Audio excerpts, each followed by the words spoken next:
আসসালামু আলাইকুম। কেমন আছো তোমরা সবাই? আজকে আমি নতুন আরেকটা ভিডিও নিয়ে তোমাদের মাঝে হাজির হলাম। আজকে আমি অনেক রকমের ভর্তা তৈরি করব, সঙ্গে একটু শাক ভাজি করব। তো আমি ভর্তা তৈরি করার জন্য কিছু কাঁচা কলা ছিলে কেটে নিলাম। তো কলাটা কাটা শেষ, ধুয়ে সেদ্ধ বসাই দিছি।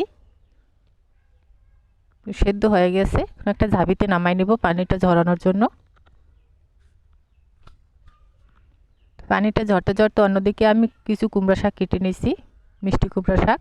শাকগুলো খুব ভালোভাবে ধুয়ে নেব।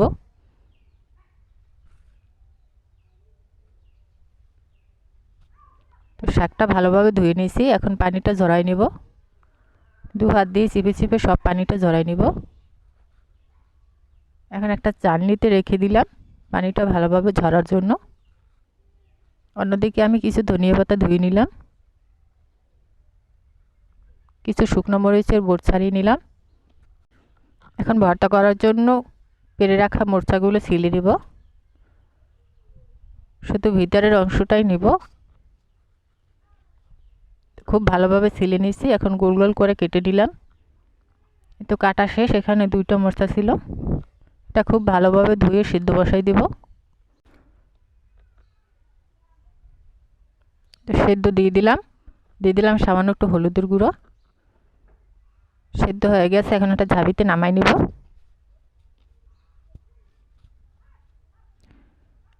এটা নামাই আমি একটা পেঁপে কেটে নিলাম।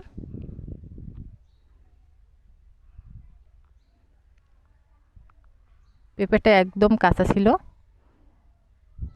খুব ভালোভাবে ছিলে নেব।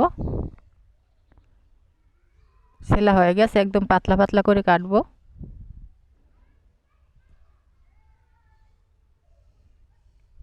কাটা শেষ, কল থেকে ধুয়ে দিলাম।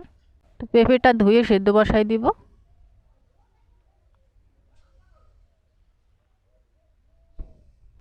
তো পেঁপেটা সেদ্ধ হতে হতে আমি কিছু শাক কেটে নেব, কলই শাক। শাকগুলো খুব মিহি করে কাটতে হবে, নয়তো খেতে ভালো লাগে না। শাক কাটা হয়ে গেছে, এখন কিছু কাঁচামরিচ কেটে নিব।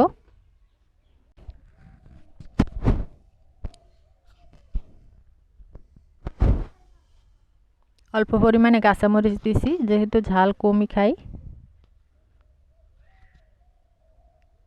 কাটা শেষ, এখন কিছু শুকনো মরিচ টেলে নিব। তো টালা শেষ, ওই কড়াইতেই দিয়ে দিলাম তেল, পেঁয়াজ কুচি আর রসুন কুচি দিয়ে একটু ভালোভাবে ভেজে দিয়ে দিলাম হলুদের গুঁড়ো। এখন কুমড়া শাকগুলো দিয়ে দিব।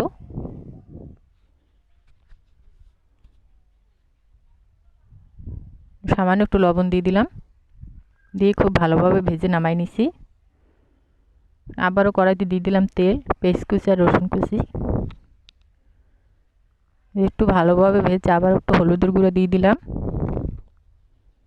সিদ্ধ করে রাখা কলাগুলো ভেজে নিব।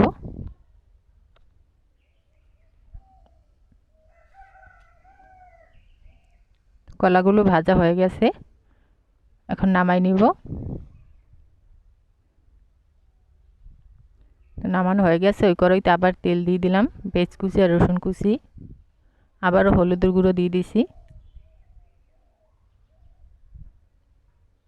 সামান্য একটু লবণও দিয়ে দিলাম। দিয়ে এখন সিদ্ধ করে রাখা মোরচাগুলো ভেজে নিব।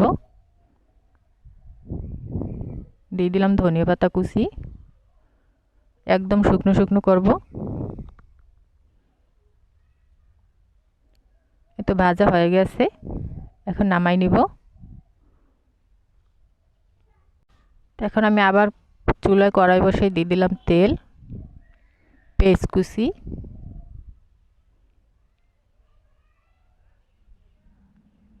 পেস্টটা একটু লাল লাল করে ভাজবো। এরপর দিয়ে দিলাম দুইটা হাঁসের ডিম। ডিমটা তেলের উপর একটু ভেজে নিব, যাতে ডিম থেকে কাঁচা একটা ঘ্রাণ না আসে। ভাজা হয়ে গেছে, এখন কেটে রাখা শাকগুলো দিয়ে দিব। সব শাকগুলো দিয়ে উপর দিয়ে একটু লবণ দিয়ে কিছুক্ষণ ঢেকে নিব। তো ঢাকনাটা তুলে কিছুক্ষণ নেড়ে নিলাম। তো আমার শাক রান্না হয়ে গেছে, এখন অন্য একটা পাতিলে নামাই নিব। দেখো কালারটা কত সুন্দর আসছে। আর এই শাকটা খেতেও কিন্তু দারুণ।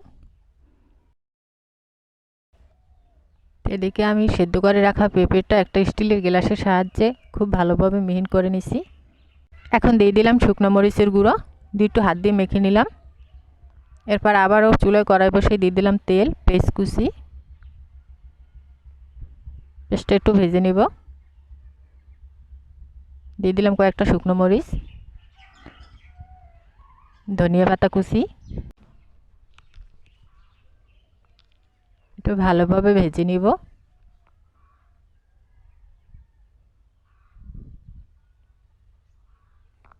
সামান্য একটু হলুদের গুঁড়ো আর লবণ দিয়ে দিলাম।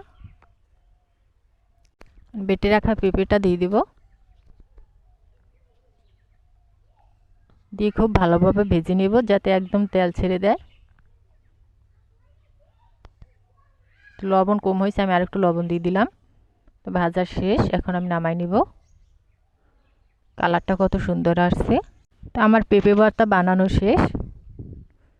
এখন একটা পাটায় দিয়ে দিলাম শুকনো মরিচ, দিয়ে একটু বেটে নেব।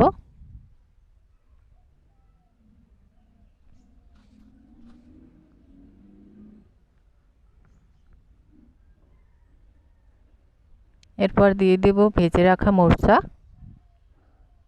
দিয়ে খুব মিহিন করে বেটে নেব। বাটা হয়ে গেছে, নামাই নিলাম।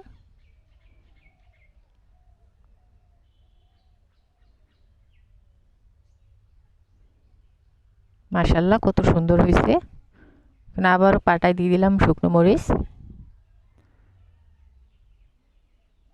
মরিচটা বেটে দিয়ে দিলাম ভেজে রাখা কলা।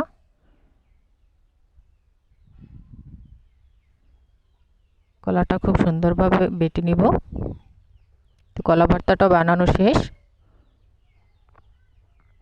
এখন আবারও পাটায় দিয়ে দিলাম শুকনো মরিচ,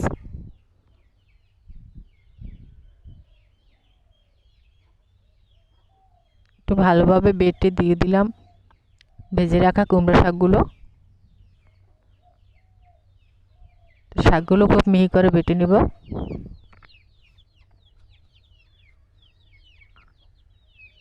তো বাটা হয়ে গেছে, শাকটাও নামাই নিছি।